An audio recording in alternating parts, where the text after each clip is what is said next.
Olá, bem-vindos a mais um Deep Dive.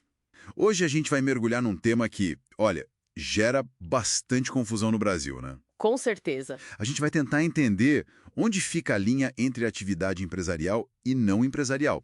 E, claro, quem é o tal do empresário individual. Exato. E para isso, a gente vai usar como base principal o Código Civil, ali no artigo 966. Mas vamos dar uma olhada também em outras leis, sabe? Tipo, Estatuto da Advocacia, Lei da SAF, que ajudam a clarear. Pois é, a dúvida clássica. Quando é que uma atividade que dá lucro vira empresa para a lei? E por que, afinal, isso é tão importante? Bom, vamos lá desempacotar isso. A missão é essa: entender os critérios da lei e, o que é crucial, as consequências práticas, registro e, principalmente, a responsabilidade sobre o patrimônio. Perfeito. Então vamos começar pelas exceções. As atividades que, em tese, não são empresariais. Isso. O parágrafo único do 966 é o ponto de partida. Basicamente, a lei fala que profissões intelectuais, científicas, literárias, artísticas, elas são focadas na habilidade da pessoa, né? O chamado intuito personae. Isso mesmo. A ideia é que o valor está no talento pessoal, na habilidade única daquele profissional. Por natureza, a lei diz que isso não é empresa. Mesmo que ele tenha, sei lá, uns auxiliares, uns ajudantes. Ah, entendi. O foco é na pessoa, mas... E aí é que fica interessante, né? E se essa atividade cresce muito? Se vira uma estrutura maior? Aí, justamente, entra o que a gente chama de elemento de empresa. É a virada de chave. Elemento de empresa. É. Se a organização pensa em capital investido, uma equipe grande, tecnologia específica, processos bem definidos, se essa estrutura toda se tornar mais relevante, mais importante que o toque pessoal do profissional... O talento dele vira só uma peça da engrenagem, digamos assim. Exatamente.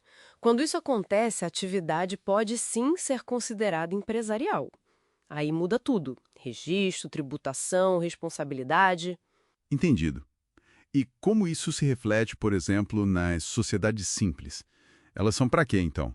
As simples são, tipicamente, o formato para essas profissões intelectuais que não têm esse elemento de empresa forte. O registro delas, olha só, não é na junta comercial. Ah, não. Onde é, então? É no Cartório de Registro Civil das Pessoas Jurídicas, o RCPJ. E tem um detalhe interessante. Nelas, é possível que um sócio contribua com serviços para o capital social, coisa que geralmente não rola nas sociedades empresárias. E a responsabilidade dos sócios numa sociedade simples, como fica? É limitada. Depende. Pode ser definida no contrato social, ou eles podem adotar um tipo societário subsidiário como a limitada. Mas numa sociedade simples pura, digamos assim, a responsabilidade pode ser ilimitada para os sócios administradores. E atenção, elas não vão à falência, elas passam por um processo de insolvência civil. É diferente. Certo.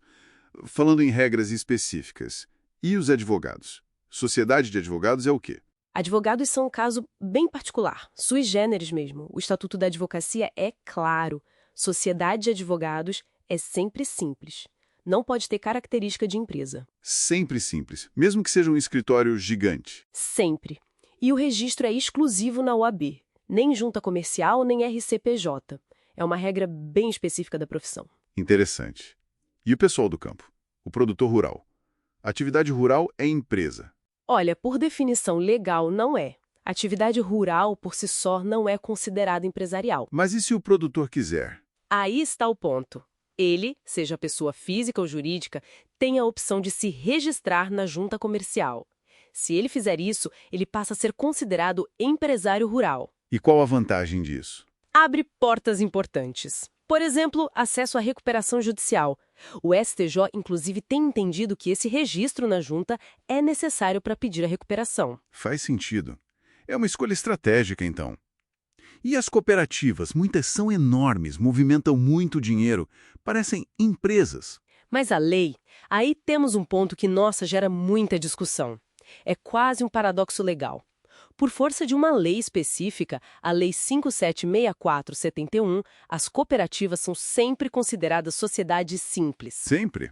Mesmo que atuem num mercado super competitivo, com uma estrutura gigante? Sempre simples por determinação legal. Não importa o objeto delas, mesmo que seja tipicamente empresarial e mesmo que o registro seja feito na junta comercial. Essa natureza simples, por lei, tem uma consequência grande. Elas não se sujeitam à falência, têm um regime próprio de liquidação. Uau! Uma proteção em tanto, né? Competindo lado a lado com empresas que podem ir à falência. Ok, acho que clareamos bem essas exceções, as não empresariais. Agora, vamos virar a chave. Quem é o empresário individual? Vamos lá. O empresário individual, basicamente, é a pessoa física, a pessoa natural, que decide exercer uma atividade empresarial em nome próprio. Espera aí. Pessoa física. Mas não tem CNPJ? Tem CNPJ sim, mas atenção, isso não cria uma pessoa jurídica separada. O CNPJ é mais para fins fiscais, cadastrais. A pessoa física e o negócio, legalmente, são a mesma coisa. Não existe separação de patrimônio. Ah, então chegamos no ponto crítico, né? O que isso significa na prática, em termos de risco? Significa risco total. A responsabilidade do empresário individual é ilimitada. Ilimitada. Quer dizer que... Quer dizer que o patrimônio pessoal dele, a casa, o carro, a conta bancária pessoal, responde diretamente pelas dívidas do negócio.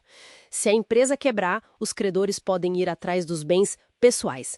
Não há aquela barreira de proteção que uma sociedade limitada oferece. Nossa, isso é muito sério. E o MEI, o microempreendedor individual que é tão comum, ele entra onde nisso? Pois é, o MEI é super popular. Ele é, na verdade, uma modalidade do empresário individual. É um tipo de empresário individual com um regime tributário bem simplificado, CIMEI, e com limite de faturamento. Mas a natureza jurídica de fundo é a mesma. Ou seja, MEI também tem responsabilidade ilimitada. Exato. A facilidade do MEI é tributária e burocrática, mas a responsabilidade pessoal continua sendo a regra. Entendi. E tem aquela questão do empresário casado, né? Artigo 978 do Código Civil. Se ele quiser vender um imóvel da empresa, precisa da assinatura do cônjuge. Essa regra facilita um pouco. Se o imóvel estiver comprovadamente ligado à atividade empresarial, afetado à empresa, ele pode vender ou dar em garantia sem a autorização do cônjuge, independentemente do regime de bens do casamento. Ah, bom saber. Agora, para quem quer empreender sozinho, mas com essa proteção patrimonial, qual a saída? Antes tinha a Eireli, né? Mas acabou. Isso. A Eireli, que exigia um capital social mínimo alto, foi extinta. A grande alternativa que surgiu e se consolidou é a SLU, a Sociedade Limitada Unipessoal. SLU. E qual a diferença-chave? A SLU cria uma pessoa jurídica de verdade, separada da pessoa física do dono. Mesmo tendo um único sócio, ela é uma sociedade limitada. Ah, então aí sim tem a separação de patrimônio. Exatamente. Na SLU, a responsabilidade do sócio é limitada ao valor do capital social que ele investiu na empresa. O patrimônio pessoal fica protegido das dívidas do negócio. É a forma moderna e mais segura para o empreendedor individual que busca essa limitação de responsabilidade. Bem diferente do empresário individual clássico. Excelente, ficou bem mais claro agora. Então, resumindo o nosso papo, a linha entre empresarial e não empresarial depende muito daquele elemento de empresa, né? Ou às vezes, como no caso do produtor rural, de uma escolha de registro. Isso. E a diferença fundamental entre ser um empresário individual e optar por uma SLU está na responsabilidade. Uma é limitada, a outra é limitada. Entender essas categorias faz toda a diferença, né?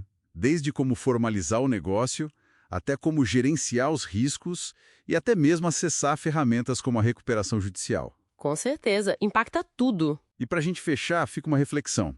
Já que a lei define cooperativas como sempre simples, não importa o tamanho ou o registro na junta, que tipo de desafios ou talvez vantagens essa natureza jurídica meio híbrida pode gerar quando elas competem diretamente com sociedades que são puramente empresariais, sujeitas à falência, atuando exatamente no mesmo mercado? É uma ótima questão para se pensar, né? Fica aí a provocação.